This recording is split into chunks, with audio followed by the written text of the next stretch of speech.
Les véritables raisons pour lesquelles les Occidentaux s'acharnaient sur Kadhafi sont: premièrement, le lancement d'un satellite africain. C'est Kadhafi qui offre à toute l'Afrique un satellite de télécommunication et opère la première vraie révolution des temps modernes.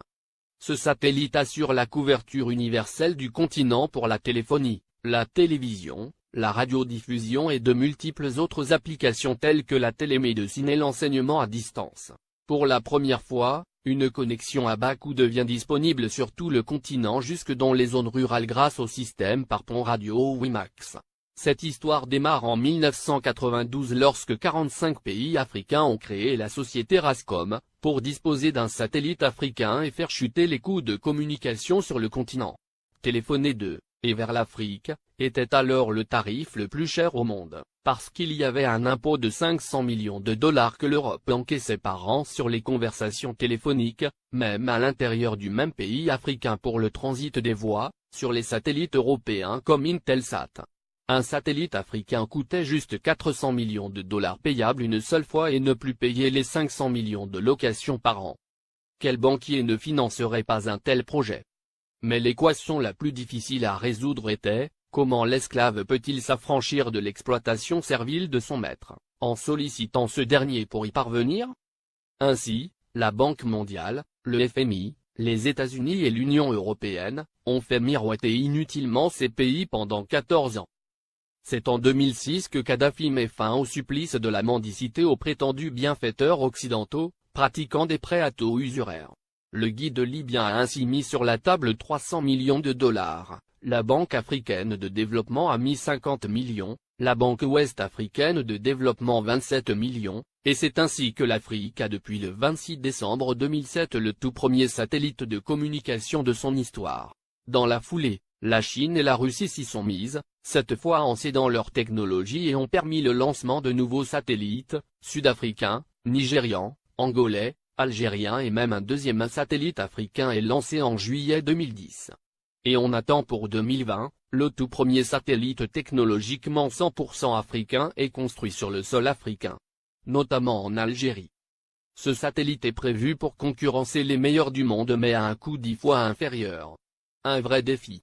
Voilà comment un simple geste symbolique de 300 petits millions peut changer la vie de tout un continent.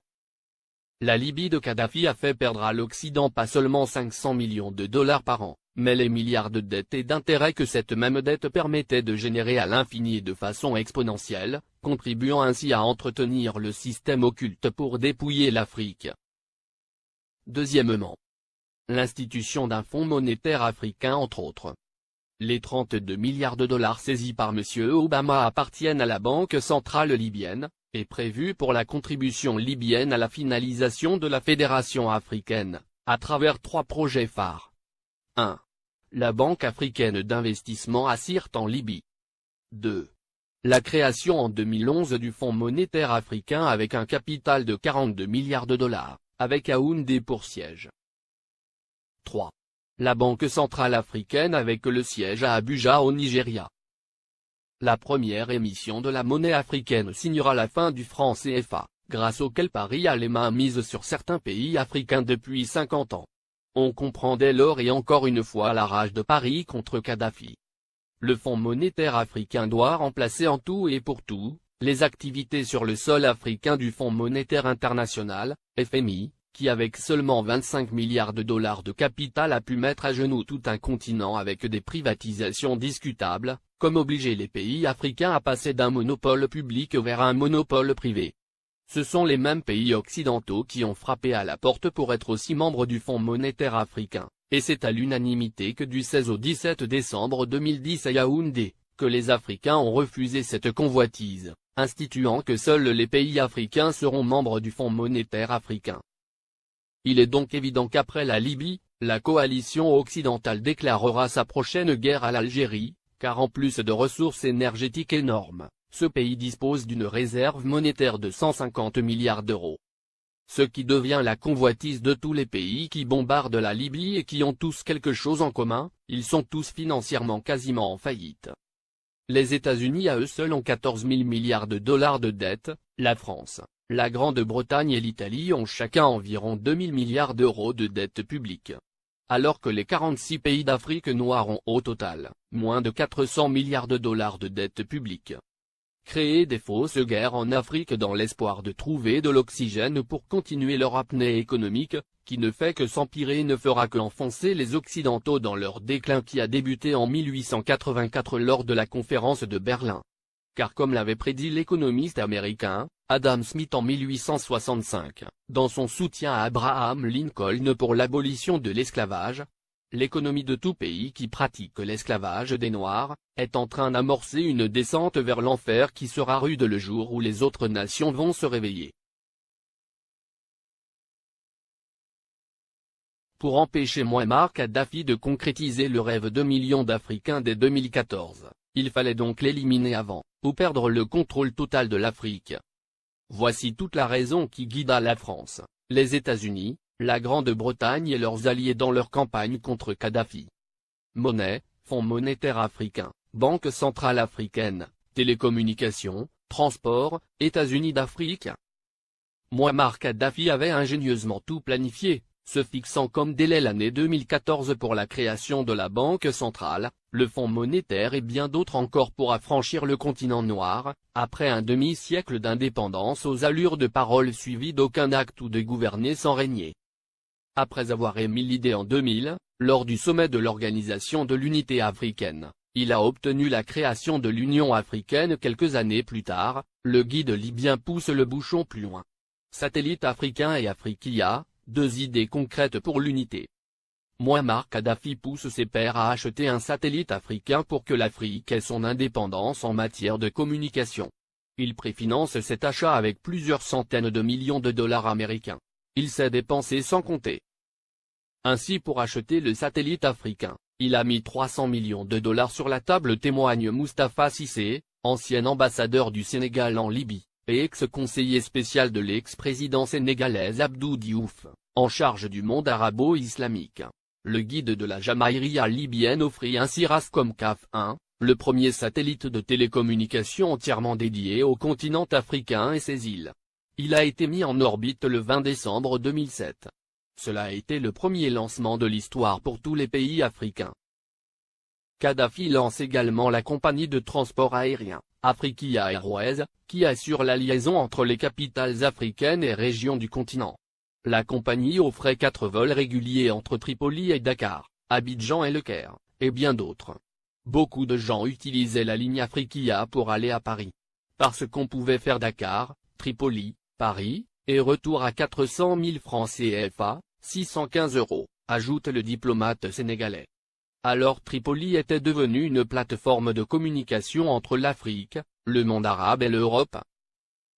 La monnaie et la Banque centrale africaine en 2014. Kadhafi avait proposé la mise en place d'une union monétaire africaine, UEMA. Il avait dégagé 30 milliards de dollars pour la création de l'UEMA qui devrait avoir Yaoundé au Cameroun pour siège.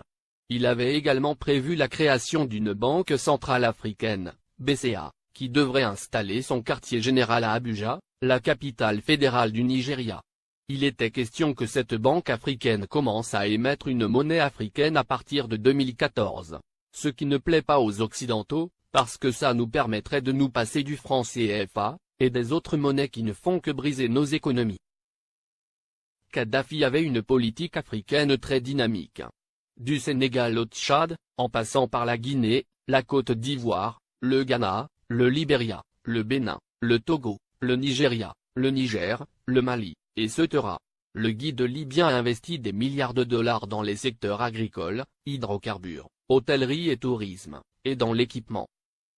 Au Mali, le plus petit investissement libyen est chiffré à 50 milliards francs CFA dans l'industrie hôtelière.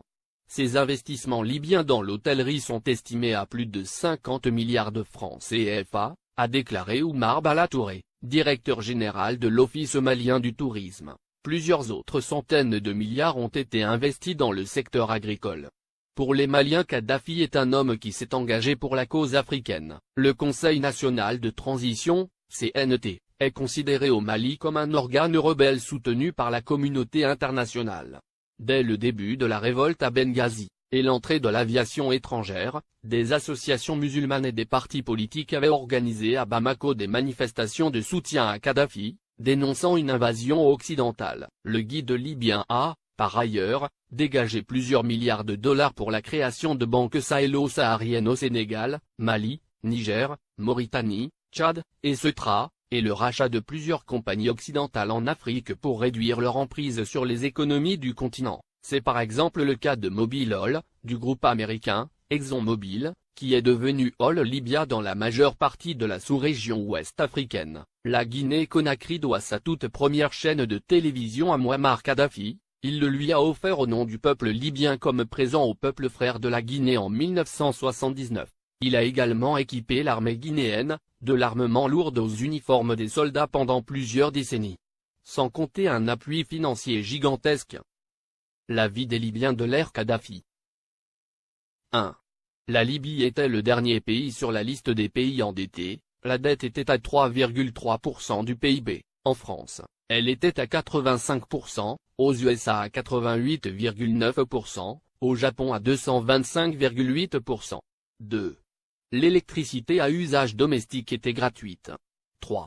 L'eau à usage domestique était gratuite. 4. Le prix d'un litre d'essence était de 0,08 €. 5. Les banques libyennes accordaient des prêts sans intérêt. 6. Les citoyens n'avaient pas d'impôts à payer, et la TVA n'existait pas. 7. Chaque famille libyenne, sur présentation du livret de famille, recevait une aide de 300 € par mois. 8. Pour chaque étudiant voulant faire ses études à l'étranger, le gouvernement de Kadhafi attribuait une bourse de 1627 € par mois. L'ONU, la France et les USA ont bombardé la Libye pour défendre leurs intérêts, objectif principal, détruire la création des États-Unis d'Afrique.